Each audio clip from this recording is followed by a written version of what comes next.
just a bloke in a bar.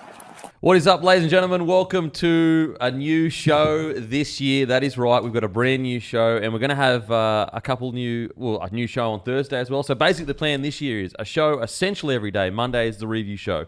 Wednesday, we don't know what to call it yet, but I'm just going to call it the Bloke Herald for now until we think of a good name. I had a name, but it was taken by another show in another sport. So I'm just going to call it the Bloke Herald. And essentially what will happen on Wednesday is myself and Tyson will look at the drama around the game. So it's like on Monday, we don't have enough time to talk about all the big topics, players getting released and moved on and, the game being played at the Olympics or whatever. We just don't have time for that kind of stuff. So I was like, towards the back end of last year, we started doing podcasts on a Tuesday and a Wednesday, and people actually really, really enjoyed them because it gave us time to talk about everything going on around the game.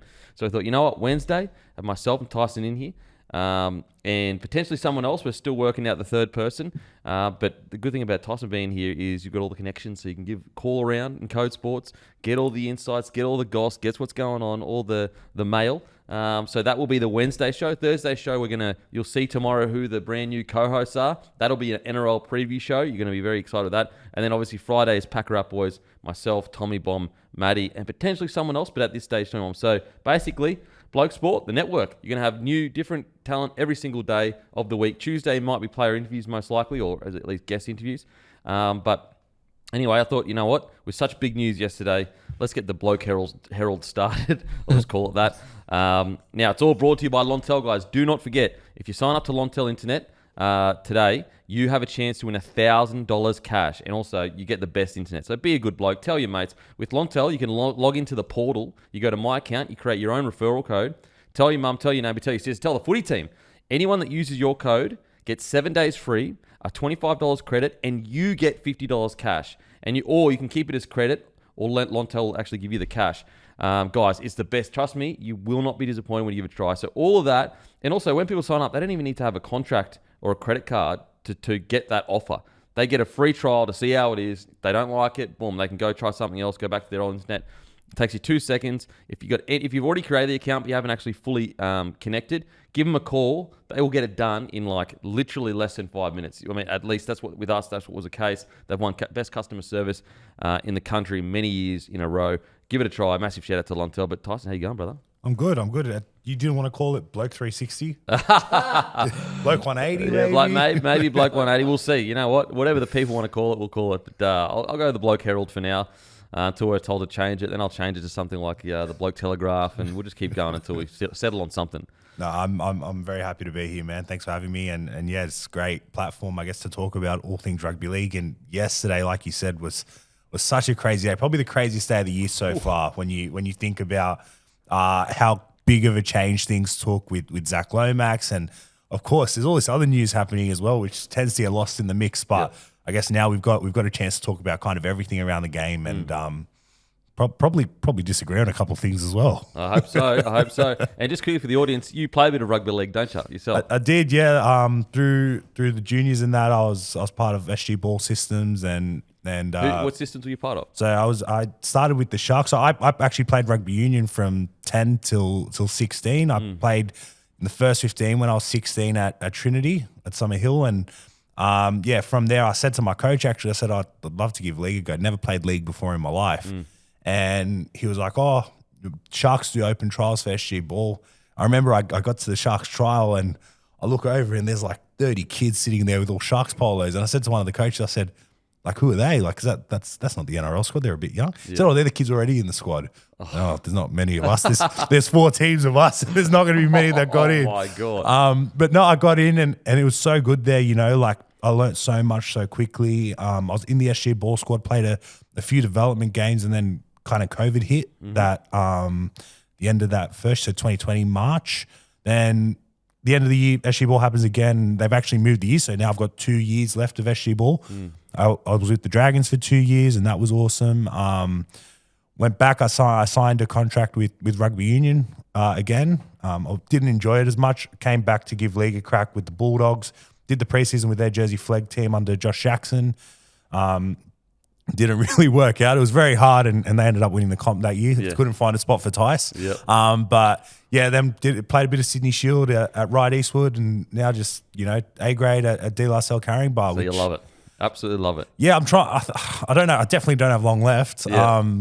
There's a kind of tossing up whether to play or not this year, but I'm training at the moment. I'm putting myself through the hard stuff. What position do you play? Front row. Front row. Yeah. You're a front rower, journo. I mean, geez, like I'm torn between two things. Like I can speak to you like you're a journo. So obviously players, we hate journos. That's the stereotype.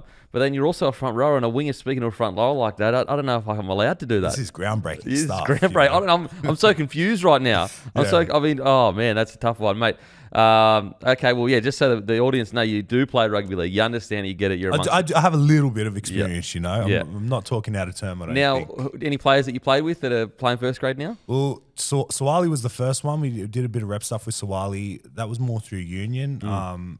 Lockie Ilias, who's playing for the Titans this weekend, was actually in the first year before me, and he actually gave me the kind of advice to chase after rugby league. Oh, okay. So I just said to him, I said, Yep. man, I see you're doing this stuff with the Rabbitohs. He said, mate, go do it. Like, you won't regret it. Yep. Who else? Nick Sagranis from the Dragons, one of my really close mates, and Yep. he made his debut last year against the Sharks. Centre? Was he centre? Yeah, he played centre, but he's more a second rower. Okay. He's really good, especially with the new benches as well. I think like he can really come into play. Yep. But yeah, they're probably the main ones, and there'll be a few other guys. I've got big raps on Jack Underhill, who I trained with at the Dogs. He's not far off either. John Osua, who was on the wing for the Dogs as well. Tay Cochran was in our squad too. Mitchell Woods also trained with us as well. So yeah, there's a few guys. Like, I think off the top of my head it's a bit hard, but yeah, it's really. I got to play a bit. I played a bit for the multinational team as well, which is pretty fun. And I've got to play with some legends there. The old Panthers player Jared Sammet was my half for a few games, and yeah, so I've been blessed to have a lot of great rugby league players around me, I guess. So. Mate, speaking of great rugby league players, Zac Lomax. What's going on? And quickly before we get into guys, Ashley Mazda, the X-Sale, you know the drill. If you want a chance to be gifted an opportunity to spend a day at the footy with myself, Alex Gandralier in a suite, give Lukey a message, LDC_01. Give him a follow on a message. Got X-Rental cars going for absolutely incredible prices and get around it. But mate, walk us through Zac Lomax. What happened yesterday? What are the details? Because there's a lot going on. Well, it's got to go back actually 2 days, right? So we get told on Monday, well, actually Monday when we were here filming the show, that Zac, there was all of a sudden this deal that was getting negotiated between the two sides, and it looked as though Zac was going to be a Melbourne Storm player, right? Like, and that was, when you think of a deal, especially in court, it's usually going to please both sides. You would think. We get all through that back page of the Telegraph. And we get to work yesterday on Tuesday, and all of a sudden, it's like everyone's lost their minds. The Code Sports newsroom was going nuts. I ducked out to the Rabbitohs to talk to Keon Koloamatangi, look at my phone, and Zac Lomax isn't going to be playing for the next 2 years. And oh, wow. You kind of go like, what is doing? How have we gone from negotiating a deal that's going to, kind of please both sides to having Zac Lomax stamped out of the game? We're pretty much back at square one. Not only Zac Lomax stamped out of the game, the Storm are paying all the Parramatta legal fees. But then, we get into this point where we start doing a bit of extra digging, and we start seeing all these little intricacies around what's happened. Ryan Madison's involved, and Ryan Madison played a key part in why this all didn't go down, right? Which, there's many different opinions of as well. But at the end of the day, the crux nux and what kept us so busy yesterday was the fact that Zac Lomax is not going to be playing rugby league anytime soon, especially for the Melbourne Storm. So Madison, how he got involved, it's my understanding is that basically the Storm were going to take him off the Eels cap essentially. So take him as a player, and then the Eels can go, okay, we've got 500K sitting there, whatever the rough amount is, 500 to 600K.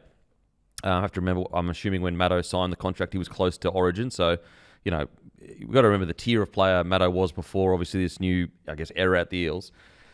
And then that was going to be in exchange plus a bit of money as well from Storm. And the Eels were like pretty okay with that. Yeah, so the Ryan Madison saga, it started a while ago, right? And initially it was looking as though Ryan Madison would move to the Storm. And by move to the Storm would completely pay out Ryan Madison's contract, but Ryan Madison would be left a free agent from there, so he could sign anywhere. So essentially, they would pay his contract and release him. Yeah, that's initially what was set to happen, right? Parramatta are desperate to get rid of Ryan Madison for whatever reason, right? He's quite polarizing in some people's minds. You know, he had the stint at the Tigers, which didn't go well. And then kind of up and down career at Parramatta. That fine situation where he the fine situation. Sit out, what was it, 3 weeks instead of paying a $2,000 fine or something like that? Something along those lines. Yeah, I think it was a 2-week suspension or like $4,000. Yeah, and he took the two, like, you know. So he's kind of been probably on the edge of those players that Parramatta have tried to push out for a long time. He's on a big wicket, pretty big wicket too. Yeah, right? And like you said, at the time that he signed that contract, it was deserved, right? So yeah, Storm were going to take it and then release Ryan Madison. Ryan Madison could sign wherever, whether that's go to the Super League or come back to another club here. What's ended up happening is Parramatta have kept pushing for Melbourne to give them a player. Melbourne apparently offered them a player that Parramatta had never heard of before. That player's name got suppressed from court documents, and again, it's probably better that it didn't go to court because then you look at player welfare and that how crap would you feel if this player found out that he was the guy that the Storm were kind of shopping around. But you go from that to then yesterday you find out, well, no, the Storm actually were going to give Ryan Madison a year. They said a year. Negotiations kept happening. They said, okay, we'll give him a year plus a club option. So if he plays well, we'll give him the second year. Ryan Madison did not want to leave unless there was a 2-year guarantee there, which, again, you can be in two minds about. You can say, well, good on you, Ryan Madison, for going out and looking after yourself. But also, do you want to spend the next year in reserve grade? Does he have 2 years left on his contract currently? I thought it was only next year. I thought it was only this year, and then he was off. I thought he was part of that Parramatta exodus, but he wants a guarantee of a. Nah, this year only. Yeah, this year only. He wants a guarantee if he's going to Melbourne as a second year. And I don't know, for me personally, if I'm Ryan Madison and I get a chance to go to Melbourne Storm, who are a premiership contender every year, and I know we're looking at their team this year and going, there's a lot of holes in it, but Ryan Madison goes there. He's the type of player that, you know, might not start the first couple of games for Melbourne, but will come off the bench eventually and work his way in. He's a good player. They do need edge back roles at the moment. He's a good player, but for whatever reason, and looking after himself or whatever, he does not want to go there. But my thing is with Ryan Madison now is, where does he go at the end of this year? Who is putting their hand up to take Ryan Madison? Yeah, I think it's irrelevant. Like, you know, there's some people, he should have taken it. Look, his choice. Like, I don't think he should have any, not to suggest that you're saying this, I don't think he should have any blame in this situation. Like, if he doesn't want to go down and live in, like, moving states, you know, I'm not sure whether it's a young family or not, but it's a big deal. And so would I have said, if you want to reignite your career, go down to Melbourne? Yeah, probably. But like, I don't begrudge Madison at all, because it's just like, it's his choice. He gets to do what he wants. Do you think do you think though now he's settled in that kind of, I'm not going to play, like I'm not that guy anymore? Do you think that's playing in his head? I think so, because like, he's already gone to Super League, and basically the hope was he would go there and was it Sammy Burgess' team? Yeah. Go there and potentially stay there. And he came back. So it looks to me like we might even see him retire at the end of this year potentially. Well, there was things around head knocks as well. Apparently he's had a couple of problems. Yeah. So I don't begrudge Madison at all. Like, it's not Madison's fault, right? Yeah. It's and like to. On one hand, you feel bad for Madison because he's kind of been used as this pawn in this game that's got nothing to do with him. Like his name's involved in it. Yeah. He's like sitting there going, well, why should I have to, like, when this all first came out, there were people going, well, why should any Storm player have to move to the Eels? Why should Madison have to, regardless of whether you think his career will get better or whatever, or he might get close to a premiership or whatever, like, it works both ways. Like, why? Everyone has different ambitions as well in rugby league, right? As we know. My thing is, though, where Madison comes involved, and I spent a lot of time on the phone with the RLPA yesterday. There's a sense of shoulder tapping from Parramatta here, who are complaining that they've had a player break their contract. They're trying to break Ryan Madison's contract as well. You push him out of the club to go somewhere else. But they're not. The thing is, this is like like, let's not pretend like clubs are like all about. 100%. I know you're not doing it, but like, let's not pretend they're all about like honouring him. But the difference is like they've gone to him and said, do you want to go to Melbourne? And he said no. So that they're not forcing the situation where they're sitting in court right now. I think like that's a difference to like to suggest that it's the same as what the Storm are doing. It's like, not really, because they're not going, if you don't go, we're going to put so much pressure on you that we're going to be sitting in court in a week. Because that's the unique situation with the Storm. I got no problem. I do have a problem with clubs creating environments where players feel like they have to leave, and that I've experienced it. So I'm not saying it doesn't happen. It definitely happens. But at the end of the day, I guess if you honour the contract and you're not putting so much pressure that you end up in court, I think the unique situation with the Storm is the fact they played chicken so far down the road, they ended up in court. I guess that's the unique part of all of this. Yeah, and I'm glad it didn't actually get to a proper court hearing, to be honest. Like, rugby league does not belong in a courtroom. And you start getting into little things like that. The NRL gets involved, and all of a sudden our great game that we love so much starts slowly getting torn apart by lawyers and things like that. People that do not belong in the game. I will say, I do find it super interesting that, initially the text about put the blowtorch onto them, I reckon once the NRL got subpoenaed, they probably went back to Melbourne and said, oi, nah, this is done. This is done. This will not be going to court. And ironically, almost backfired on the Melbourne Storm, because there's no way the NRL as the governing body can be caught up in a subpoena scandal. Like they cannot afford as a game. I don't know what has been texted or what hasn't been texted, but as a game, them getting subpoenaed, like if anything is untoward, it could ruin the fabric of them as a business. Yeah. So I reckon that, I don't know this for sure, it's pure speculation, but I reckon the NRL's gone, a settlement, we don't care what the settlement is, it's getting agreed to. We can sort things down the road. We're not going into that courtroom. That's the thing. I think most of us wouldn't want our phones taken by anyone and searched through and, things like that. So you can imagine what, the NRL, I believe, the biggest sporting code in Australia, someone going through all their documents and their things. Jeez. You'd find a couple of skeletons. Yeah, I think you would. Okay, now, so with that out of the way, so basically they've gone from trying to get the deal done. So now there's this, both parties are doing it. So I'm not pretending like, Eels are innocent and Storm are the bad guys. So you've got these two competing narratives that are trying to be spun. You've got the Eels who are sitting here saying, we're not trying to stop Lomax from playing NRL. We just want compensation.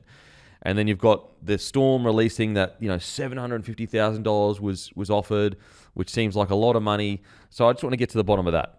Now, the $750K would not go on the salary cap. No, it's $750K to use on development, anything like that, but it's not on the salary cap. You can't use it on a player, which you can understand why Parramatta wouldn't. Well, they've never been interested in money. Yeah, they've always said we want a player. They're not a struggling club. Like, you offer $750,000 to Papua New Guinea or the Bears, who was only just starting up, you're probably more likely to take it. But the Parramatta Eels are a strong club, and they're a strong leagues club.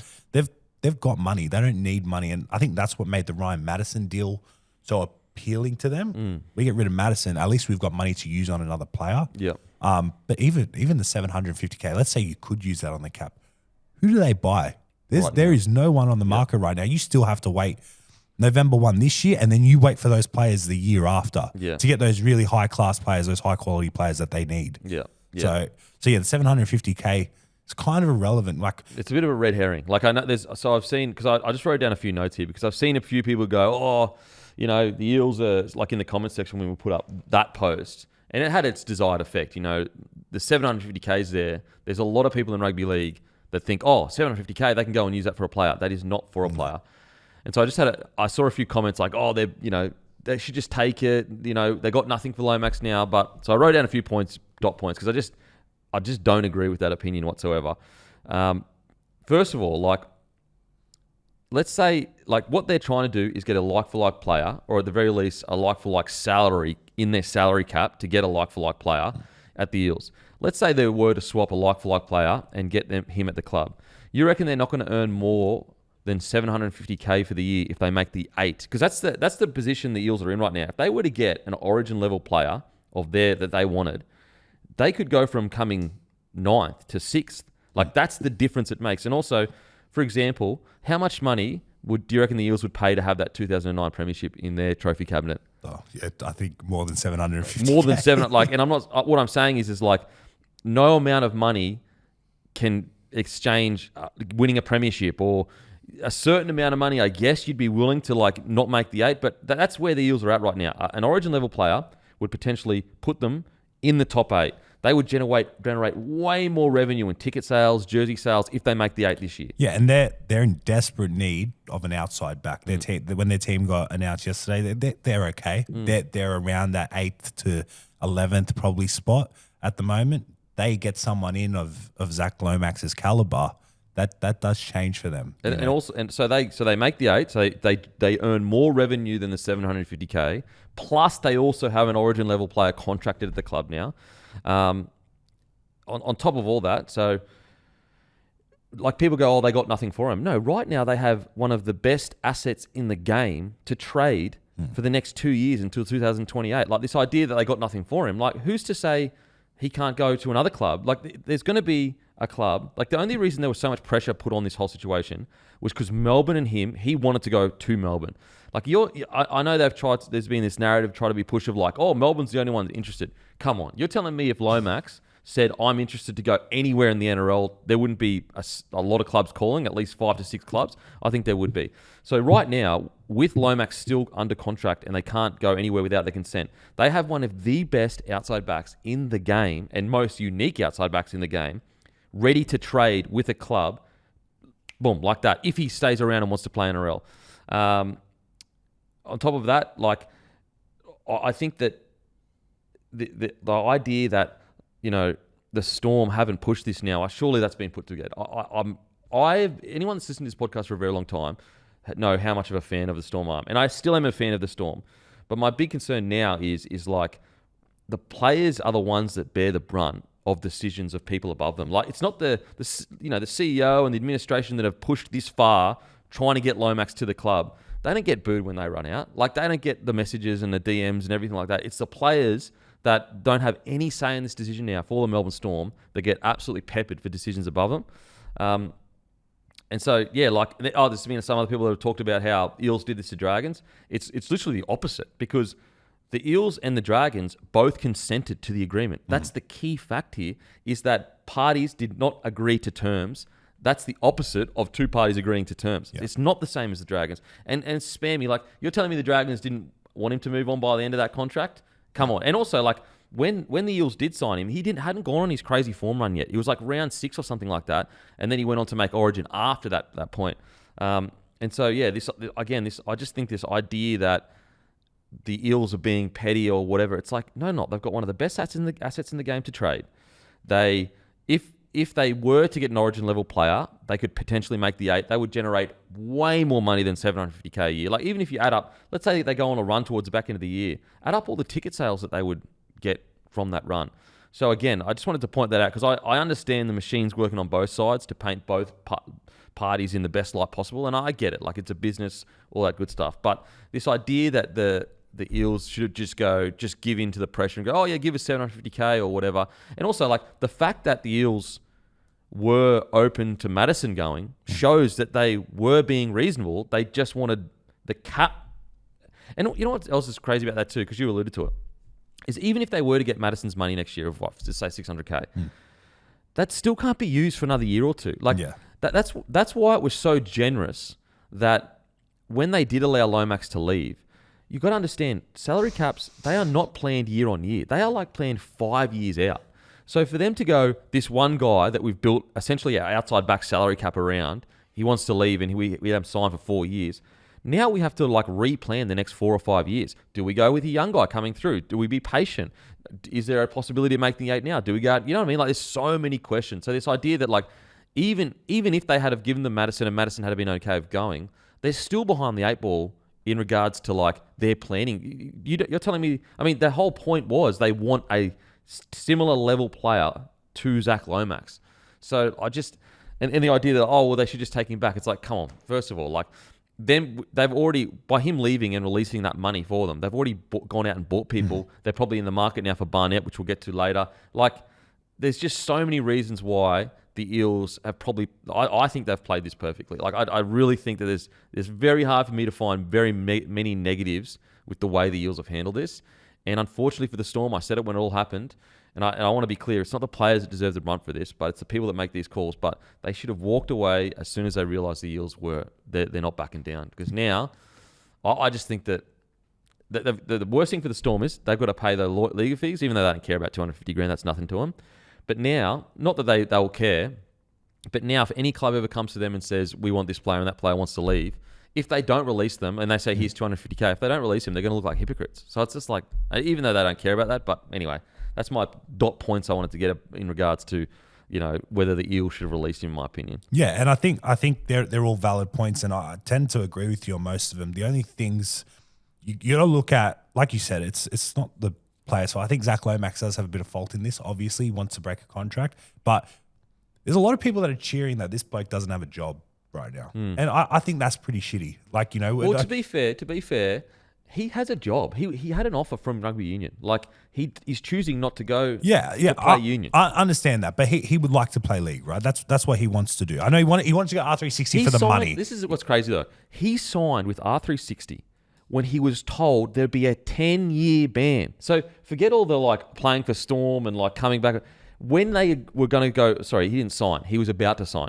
He left rugby league being told by essentially the guy that runs the whole thing, if you leave, you're getting 10-year ban. So he made that decision thinking he wasn't going to play league for 10 years. Now, maybe there was some backdoor conversations where we're not telling the truth, you'll be able to come back. And I think we all, felt that, that 10-year ban wouldn't be upheld. However, that was what was directed towards everyone. Yeah, but we can't change that, right? Yeah. That's all happened, and people make mistakes every day, and this is the part that kind of gets me. The end of the day, he's now in a point where he wants to play in the NRL for whatever reason. However, we've gotten to this point, we've gotten back to this point where he wants to be in the NRL. Does he want to be in the NRL or does he want to play for Storm? All we're hearing is he wants to be in the NRL right now. Well, we'll see if another club comes in. If another club comes in, then it's a different story. We've got another story to talk about. But that's what I don't get. Is if he wanted to play in the NRL, how come it hasn't been blasted out to every club? Or when the Eels and the Storm couldn't come to an agreement, how come he didn't say, listen, the Eels did a favour by me, guys, we can't come to an agreement, I'll go to another club. Mate, you know what it's like when you set your sights to say, especially in rugby league, right? I want to play for this club, I want to play under this coach, I want to do that. And you're willing to do anything. And then you've got the backing of one of the more powerful clubs in the NRL behind you. All of a sudden you feel, even the night before you feel, hey, tomorrow I'm going to be named a Melbourne Storm player, right? Like these are things that as players, as people around the game, you get excited about. And you know what? You can't fault him for that. You can fault him for a lot. You can't fault him for that. I don't think he should be stamped out of the game for 2 years. And I don't think he will. But at this point, that's what we've been told. He's being stamped. He's only being stamped out because the Storm won't. Won't come. Like the Eels, they are going to allow him to play. They just want the right compensation for him. I got one for you. Just a fake scenario, but it's not fake because this actually could happen. Barnett's looking for a new club, but they want compensation. So let's say the Eels say to the Warriors, you can have Lomax, we'll take Barnett. Do you think Zac Lomax will be willing to go to the Warriors? That's what I mean. That's what I'm saying. Does he want to play NRL or does he want to play for the Storm? And that will tell all, right? That hasn't happened yet. And you know what? I hope if he gets that offer, he just takes it. Yeah. I am so over the Zac Lomax saga at this point. But that'll prove all, right? But at the end of the day, I don't want to see anyone without a job. You don't want to see anyone struggle, and I don't think he's going to struggle for a long time because he does have a job. He was going to go play union, and he had an offer from the Brumbies ready to go, and the ARU ready to go. But it's okay. We're in a different point now, though, where Union started their season. Union's well into their season, and they have Super Rugby has a very, very short season because Rugby Union, let's face it, is built off the international game. The domestic comps aren't what people are watching. I think they're 3-4 rounds in, maybe. But of it, 15. I think it's 15-round competition. I think it's a 15-round competition. I don't watch rugby union. Yeah, I played it. I don't watch it. Right? But that's like you get a deal done now. Let's say you get a deal done now, and then you do all this. Like he's set to something, and now he's got to stick with the consequences. 16 weeks. 16 weeks. It's a 16-round competition, and we're not even finished round 1 yet of the NRL of a 27-week competition. So it ends. I mean, not including finals, but it ends in late May. But he can go. We're in Magic Round in late May. He can go overseas. At some point, he risked this. He did, and that's what you've got to live with, right? That is the decision you make. I'm just saying from a personal, human perspective. That's the thing about this whole scenario that upsets me. Listen, I would be able to get on board with you if I found out that Lomax would play for any NRL club, like literally, I just want to be back in the game. Yep, I made a mistake. Then I would go, we all make mistakes. Like it is what it is. We're all guilty of making silly decisions, whatever. My only concern is similar to what you were saying, Matty, is like he wanted to go to Melbourne. That's why we're in call right now. Not because he wanted to be back in. And I know that there's a narrative trying to be spun of like, oh, he just wants to be back in the game. That's why we're at where we're at. No. We're at where we're at because there was the Storm and the Storm only. And the Storm was saying, you're coming here. And he was saying, I'm going there. That's why they had to get an injunction because the Storm were trying to force it. I just like this idea that it's because he wants to be back in the NRL. It's like, no, he doesn't. Because if he did, we are genuinely sitting here right now saying that there wouldn't be another NRL club that would take a Zac Lomax. Do you think, just putting this out there, do you think that there's a world where Zac Lomax ends up at Cronulla and Jesse Ramian goes to Melbourne? Maybe. The thing is this, is I think that, funnily enough, if I'm a union team now, why would you sign him? Like, he is desperate not to play rugby union now. Yeah. Like, he had an offer, to my understanding. It was all there, good to go. So I think we probably will see him at another NRL club. And I'll be glad for it. Like, the thing is, I want Lomax back in the NRL. I just think that the Eels should be fairly compensated. I don't think that they should be pressured into anything. Good on it. Good on them for doing what they've done, right? Because you never see clubs do this. You never see clubs do it, and that's what annoyed me at the start. But I've kind of come around to it. It's like, oh, why do they want to be different? You know, every other club lets players walk away. Yeah. But good on them. Hopefully, it sets a precedent now. And we don't have players leaving contracts. Well, I think the unique thing about this as well is like, like we've got other situations where either a player is underpaid or he's 3 or 4 years into a contract, or like, I don't know, have we ever seen a guy sign a 4-year deal and then within the first year, he's already saying, I want out purely because I just want more money? This is my thing on that. Parramatta entered a relationship with Zac Lomax knowing that he's done this before. It might not have been 4 years, but he walked out of his trade. Like he wanted to leave the Dragons. The back end of the contract. He still wanted to leave though. Yeah. Like, you know, I don't think Parramatta should have been surprised that this happened again. But I reckon there's been heaps of players that it hasn't worked out at a specific club, but then they ask for release because for whatever reason they're not getting along with the administration or vice versa, and then they go on to play long careers at other clubs. I think that, like, I don't know, the Eels expecting him to do this. I don't think so. I think that they would have thought, he's going to come here. Yep, he had his own issues at the Dragons. You got to be fair too. Like, there were multiple players at the Dragons at that time that didn't want to be at the club. Yeah. Not with the Shane Flanagan regime, but the one before it. And so I don't know whether they should have expected that. Oh, because he's done it before. It's not expecting. I just think surprise. It's like, do you go, oh my God, I can't believe this happened when it literally happened before. Okay, well, tell me, when's another player signed a long-term deal, like got a release at the back end of his deal with somewhere else where they've gone, okay, sweet, this is just not working. We've paid you a lot of money for the last 5 years or whatever, and it just hasn't clicked for both people. And then the new player has gone and left the next club within the first year. I can't remember a time of that happening. I can only think of players that have signed and then just haven't eventually gone. They've signed long-term deals and then have backflipped on them. Yeah, obviously we've seen back, but actually arrived to the club. I'm sure there is. There are. It's rare though. But yeah, it would be rare. It's rare. And so, look, as I said, like me personally, I want Lomax back into the NRL. Like, we are a better game with him in it because he's so exciting. He's such a bloody good player. But I just think that the thing that made this so intense was because Storm was saying, and he was saying, this is the only place I'm going to.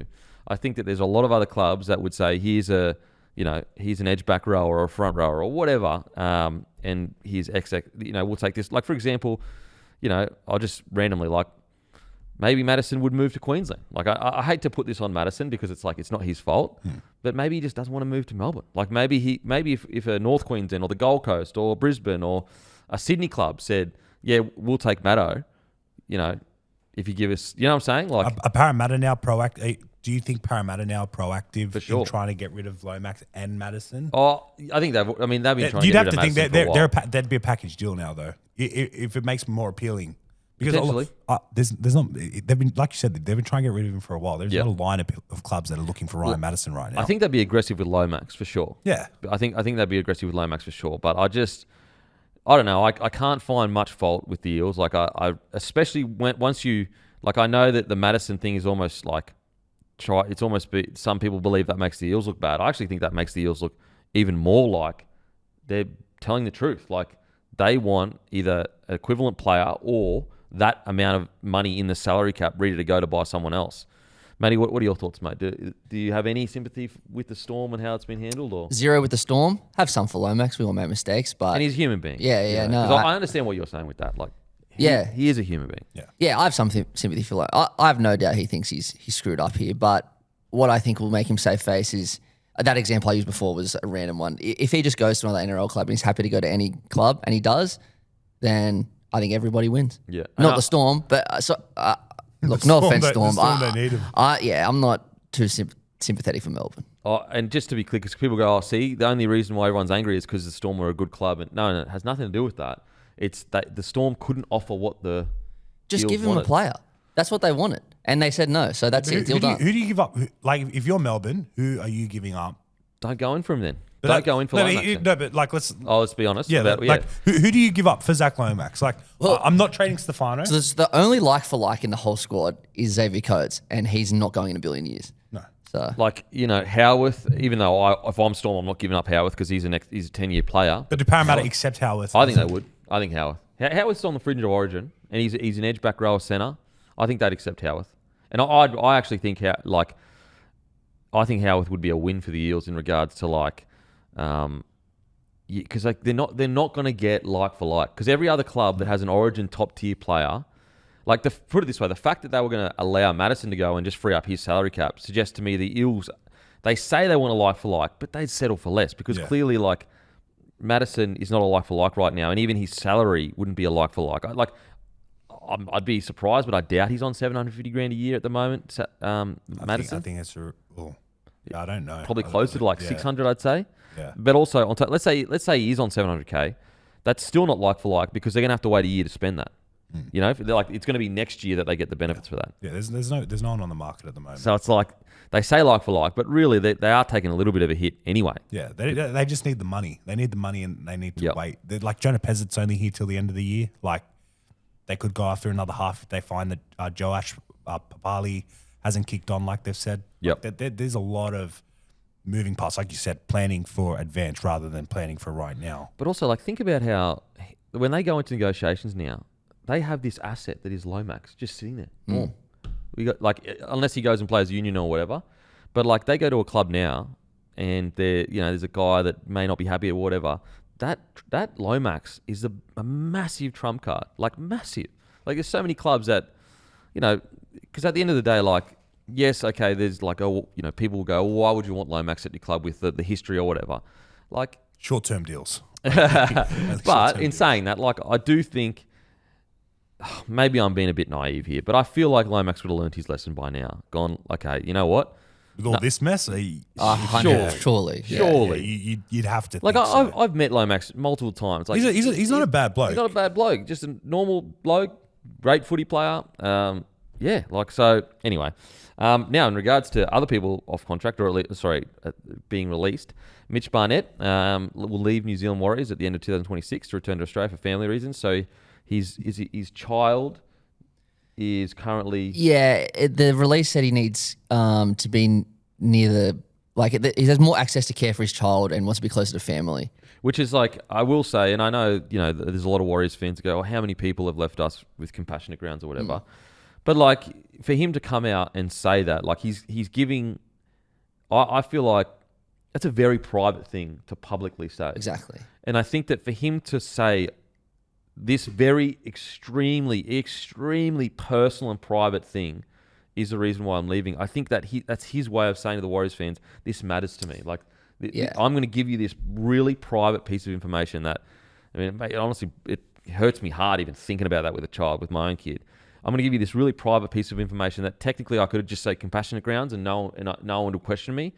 I think that's his way of going, this matters to me, and I wish, not that I wish I didn't have to leave, but because he's his child, he's going to do that every day of the week. But I hope there's a lot of Warriors fans that go, you know what? He's told us what it is.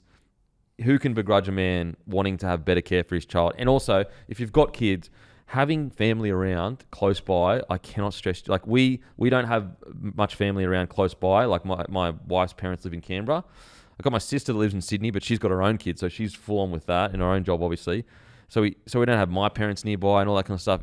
Man, when her parents do come up, it is night and day. Or we go down to Canberra, the change in our day-to-day stress-freeness with the help of parents and family is like, it's genuinely changed your day, like every single day. So I can understand where Barnett's coming from. What are your thoughts and what have you heard around this whole situation? Because it's weird, because then they came out and said, we want to play for him. So I was like, fuck, surely you wait. Yeah. You fucking... So good on the Warriors, right? They're a great club. Yeah. Like how they treat their players and people around there. Absolutely. You know, hands down one of the best, and very like you said with Barnett sharing that kind of information. My colleague Dave Riccio, he got that story initially, and he spoke to Mitch, and like that just shows kind of the type of people that they are. Because like you said, no one has to say that, and especially around, like I'm young, I don't have my own family yet, but yeah, like you do anything for your kids. You do, like I do anything for my parents. Yep. You know, all those type things. When it comes to Mitch is going to give him this year. He's going to give everything he's got this year. Yeah. He's not leaving this year. It's that's what it looks as though. So I props to Mitch as well, because usually decisions like this, you want to make them straight away. They're not things that you sit on for a year. 100%. You know, so he's doing the right thing by the Warriors. When it comes to where Mitch ends up, I mean, I think there's got a lot of Sydney clubs that are going to be putting their hands up. Like the caliber of front rower that he is and who he's evolved to be in the last couple of years has been amazing. The Broncos have also are in the running for him. I don't know how realistic that is, considering he wants to be back close to family. He's from around he's a New South Welshman and from around this area. So Newcastle said last week that they're interested, but they just haven't spoken to him yet. I don't believe they haven't spoken to him yet or spoken to his management yet. It's Mitch Barnett. Like, I don't care if you're in Vegas. As soon as he's available, you're on the phone. Yeah, absolutely. Parramatta came out yesterday and said that they would be quite interested. And, yeah, you would have to think. I love that shout of the Lomax to the Warriors. Because, like, right now... It'd prove a lot. It'd prove a lot. And I actually think he would win a lot of fans back by... The Warriors don't need any help, but it's like... You know, he's moving country, so he's showing, I really want to be back in the game. And also, when you actually look at I know they've got some injuries or whatever, and I like, they got Leah Tower on one centre, good young gun. They've Strong. got, gun. They've got Pompey, who's, you know, he's been there, but he's always been, you know, he hasn't locked himself into that centre position. Rocco Berry comes back too as well. Rocco Berry, but again, like even a guy like RTS is probably in his last year or two. Dallin Wateni's Lesniak, you know, like, I think that he's locked into the wing spot, but I don't think that if he has a few bad games, they've got Khan Pereira. Like, I think if he comes into that squad, he'd probably go straight onto the wing he'd go into centre for either Pompey or straight on the wing for Dallin Wateni Zelezniak, and probably in the centre somewhere. Yeah, maybe even the rookie Latawa, you know, spends a bit longer getting into the first grade side. It changes a lot as well. Change of scenery, like for Lomax, especially being. Sydney's the heart of rugby league. When you think of all the clubs that are here and everything like that, like heart of bullshit. That's heart of it's bullshit. a cesspool, like you know, the main, like all the media, everything that's around Sydney. I mean, I live here. Like, it makes things like all of a sudden you go to New Zealand, instead of having 20 journos at your press conference, you have 2. Yeah, and instead of having 100 fans see you on the street and asking you for a picture or an autograph, you have 1. Like, you know, all of those things kind of change your perspective on things. So and I think also, it could be. If you go to New Zealand and play well, the Warriors fans talk about ride or die. Like if Lomax is looking for a large group of people that will forgive you for one and then have your back to the death and be like, nah, he's our man. Like, it's Warriors fans. Yeah. So it honestly, that'd probably be one of the better trades when you think about it. Like, I almost think, and someone's probably going to disagree, but I think that Mitch Barnett going to Parramatta is a huge win. Like, Lomax is great. There's no arguing. But you get that hard worker in the middle of the field of the caliber of Mitch Barnett. Like, Mitch Barnett mixes it up with Payne Haas. Yeah. Mitch Barnett mixes it up with Adam Fanua. And he can play edge too. Super versatile. Yeah, and he's a natural born leader. Yeah. And that's probably, like, Junior Polo's still there, but he's nearing the end of his career. And, like, you had Mitch Barnett to that forward pack. I would put them in my 8. They're not in my 8 at the moment. Actually, I don't remember if they were. They're around there, but I don't know. They're around 8, 9. Yeah, 8, 9. Yeah, 8, 9, 10. You know, I think the competition can be super close. So, like, Mitch Barnett to that team, I put him in there. It's gonna suck because he's gonna miss the year with Jonah Pezzett, and I think that Haas combination is gonna be really good. But Lorenzo looks outstanding in the trials. So yeah, they've got options. Their juniors are insane. Well, I mean, kind of to my point earlier, like, that's how much a player of his caliber, Lomax's caliber, matters. Where you've just said if Barnett arrives, they're in my 8. Yeah. Like that's making the 8, not making the 8. Like that. If Eels make the 8 this year, and let's say they lose week 1 and get bounced out or whatever, I think most Eels fans will go, "That's a successful year." Considering we're in the middle of the huge rebuild, maybe the biggest rebuild they've had in many decades. To make the 8 in the second year, I think a lot of Eels fans will go, "Yeah, I'll take that." I think they, for this year to be a success, they have to make the 8, especially because they've kind of put a lot of emphasis on this year. You know, the 1-year contract of Pezzett and See, I'd go if they're 9 or 10, I'll take that. Like I know that they ended up coming like 11th last year. 11th. I'll take 9 or 10 when you consider like. But 9 or 10 with a full year with Mitch Moses.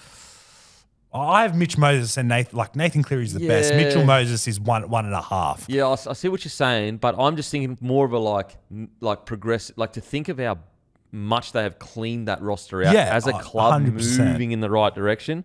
I understand what you're saying though, because if Moses plays every game last year, they probably do make the 8 last year.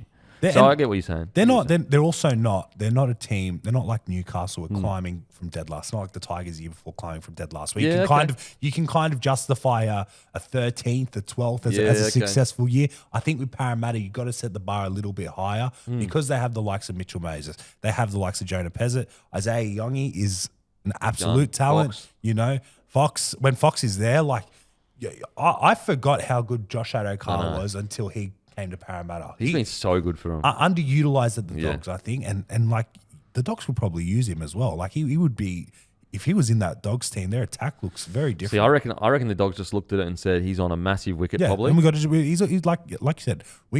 Sadly, wingers are probably the first to go if they're on a lot of money, right? You clear out from probably your edges in, but they're a good side, and I think you got to judge them on if they make the 8 or not, like because. Like I said, the competition's going to be close. Games are going to be closer in scores. They've got to make the 8 for us to be like that's a green tick for them. Okay, I mean, I don't hate it. I don't hate it, especially when you do put in perspective. Like it's not like they came last. You know, they did come whatever they came. They had a decent year last year. 11. Yeah, they had a decent year last year. Especially with Moses in the side. I remember they freaking beat the Broncos at Suncorp towards the back end of the year, and they nearly beat the Storm the next week. They were one of the best teams of the year in the last month before the finals. Yeah. Well, they went to New Zealand and I'm pretty sure they dog walked the Warriors in New Zealand. Yeah, they did. Yeah, that's fair. I'll pay that. Barnett, where we wanted to land, like I like Para. I actually, I'm going to sound silly here, but I don't like the Brisbane Broncos move. Like he's over 30 years old. Like, we got so many young guys coming through. It would be probably a 2-year deal, I guess. I know Madge likes him as a kind of player. Like he suits Madge to a T. I mean, he was the front row when you guys won the Origin Series, wasn't he? Yeah.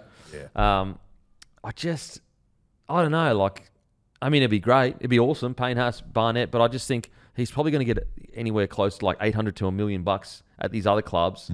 I don't think Broncos have the cap space. If you're Willison, you're probably sitting there going, hang on a sec, like, how long do I have to wait on the bench here? Another year where you're basically locked into a bench spot. Now, I know he is an impact player to a degree, Willison. You got Takora as well that's waiting in the wings. Greedily, sure, I'll take him. But positionally on where the Broncos are or where the Broncos will be when Mitch Barnett goes there, like you said, no Payne Haas, no Adam Reynolds. Ben Hunt has already been shifted to the bench and looks like he's probably... on his second last year. But he's 31, I'm pretty sure. Ben Hunt. No, sorry. Mitch Barnett. But what I'm saying is if you're Mitch Barnett, you need to move back to Australia. He doesn't have a ring yet. Like you want to go to a place that can get you closer to a ring.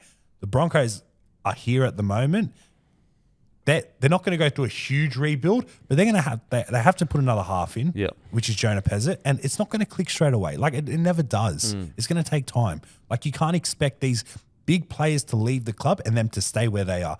I had this argument with Brent Reed the other week. He tried to tell me that the Broncos are going to be fine when these players leave, and it's like, which is just not how life works. Well, Payne Haas is going to be the biggest one. Yeah, like they've still got Carrigan, and if they have Barnett, it's a good replacement. But then you've got an inexperienced halves pairing, right? And Pez is only going to have a year under his belt as a full-time half or as full-time 5'8" before he moves to Brisbane. Ezra Mam has struggled to stay on the field over the last couple of years, so hopefully that's all good. Reece Walsh again, like as great as he is, he's a rocks and diamonds player. You're going to get 10 out of 10 one week, you're going to get a 4 out of 10 the next. Like on some of his plays, they are going to be in a worse position, sadly, like because we all love the Broncos and how entertaining they are. Well, but everyone hates the Broncos. no, but I mean, like to watch, right? How Yeah. entertaining they are. But next year, once all these guys leave, they're going to be in a worse position, I think, than what Parramatta is. Yeah, it's just that. Look, if Barnett was 28 years old, I'll be like, look, let's get him. Yeah. Boom. It's just the age thing where I'm like, we've already got Hunt and Reynolds that are older. Bringing another older guy. Are we kicking the can down coming the road? Off a knee injury too. Yeah, like, are we kicking the can down the road a little bit? Like, and also, I wouldn't want to sign him for 3 years. No. Like 2 years, he's going to take a 2-year deal maybe. Look, as I said, I'm not against it at all because we are losing pain, but I just think like, let's invest in making sure we keep Moser at the club. Like Reece Walsh is probably going to need a freaking upgrade soon. Like, even though he's already on 1.2 or whatever. Carrigan definitely needs an upgrade soon. And they're going to be the first priority when we get these TV right deals and the cap does grow. They're going to be the first priority. Yeah. And that probably means, like, you probably can't fit someone of, well, I know Payne's just left, but you probably can't fit comfortably Mitch Barnett into your cap with everyone else that you're going to have to. And knowing that he is probably retiring in a year or two. Yeah. Whereas if he was 28, you'd go, we're willing to sacrifice a few people for him. So that's the thing. Where I like the Eels because it's like it puts them in this position where, oh my God, maybe they're a top 6 side even. However, I like the story of the Knights. Like he left the Knights as this guy with plenty of potential, but he, at times couldn't even make their starting side sometimes. Like, a lot of it was due to discipline or whatever.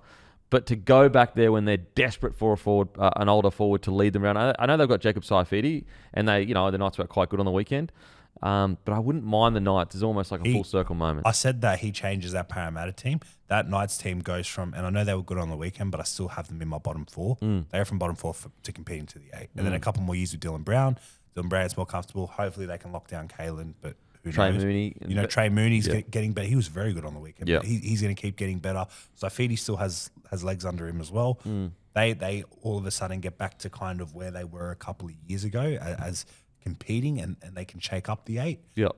Mitch Barnett does that to that side because their forward pack at the moment just probably lacks that go forward that they need. For sure. And their leg speed as well. He's from Taree, so geographically, Knights are the closest team to his family.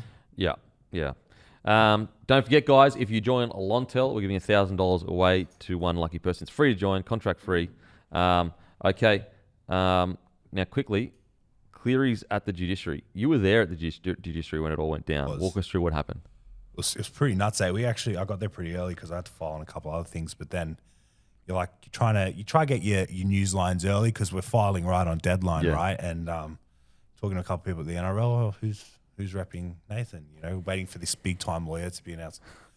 And then word came in from Panthers camp that it was Ivan, and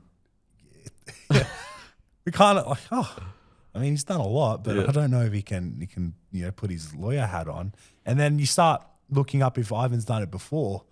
He represented Api Coruscant, and one of his arguments, Api Coruscant ended up getting suspended, but one of his arguments was it'd be good if Api Coruscant played for the spirit of the game. Oh, that's good stuff. So you see this and you're like, oh no, Nathan's cooked. Nathan's cooked. But then we get in, and the NRL give their argument first, and showing all these videos. And I'm watching these videos. I've actually got the message on my phone. I messaged another journalist because you can't talk in there. I go, he's done. Like he's going to get suspended. All these videos look like he's clobbered him straight in the head. Yeah. Then Ivan stood up. Ivan starts talking, and I go, why are we even here? Nathan's done nothing wrong. He was flip-flopping. And he's like, he said before it, he's like, we don't need lawyers for this. And you're like, okay, a bit arrogant, but I like it. And then, look, it was funny when Ivan got to the end of his argument and they've gone back to the lawyer that was representing the NRL, the judiciary. He goes, oh, you got anything in return? He goes, no. Even he was, like, I'm not saying why he was left speechless, but I mean, I was left speechless. So that's how good Ivan was. Yeah. No I started way. writing. Ivan Cleary has created one of the greatest wins. It was insane. I've never seen anything like it. And, that was my second judiciary. I went to when Stephen Crichton and Kyle Flanagan bit Stephen Crichton's nose a couple of years ago. And that was very different. It was a lot longer. There was a lot more kind of deliberating and going back and forth. This was done so quickly, so smoothly. It's funny, like Ivan, we're watching all the videos, and Ivan's like writing all his notes like a lawyer would. And then right before his argument, so we sit we sit here, then the like Nathan and Ivan will sit on this side, and the NRL will sit on this side, and then the NRL's lawyer will sit on the like at the far end. And Ivan looks at Nathan and just kind of goes, like, I got this. like gives a little nod, like yeah. And I'm like sitting there, and you just go, this guy, like he thinks that highly of himself, and then he starts talking, and you go, you know what, this guy, he is him, you know. It was insane. It was one of the, you can make a movie off it, like, you know. It's a short story movie. Now this is probably a topic for another day, but like, is there any, with everything that happened with Critter on the weekend and now Cleary, is there any concern in the game of like these stars that seem to be getting? I mean, the Cleary one I'll pass, but the Critter one I just don't think. I just don't think he's a star. He goes 10 in the bin if he's nearly anyone else. Yeah, I'm of the opinion, and I love the mitigating circumstances, you know, like, because as someone who, when I played rugby union, I got yellow carded like 4 weeks in a row, and they ended up suspending me because I got yellow carded so many weeks in a row, right? So I'm all for, I know all about high tackles and doing the wrong thing. But, you know, when you look at, for me, my argument always was, he was falling or this or that, you know. They didn't care, right? Like, if you're going to use mitigating factors on one, you've got to use mitigating factors on all. Setutu was dropping in the tackle. Stephen Crichton's shoulder went directly into Setutu's head.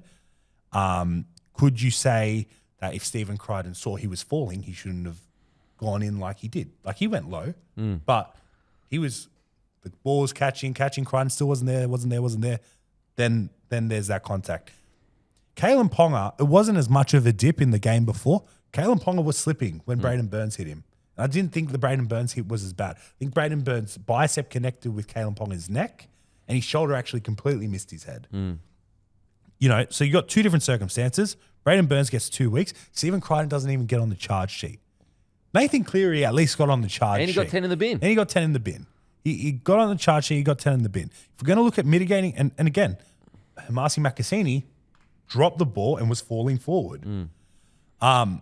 You know, you look at these mitigating factors, and you've just got to be like, we can't have one set of rules for one instance and another set of rules for other. You need to be balanced, and there needs to be consistency. And it's something that we have never gotten in the NRL, never gotten around referees.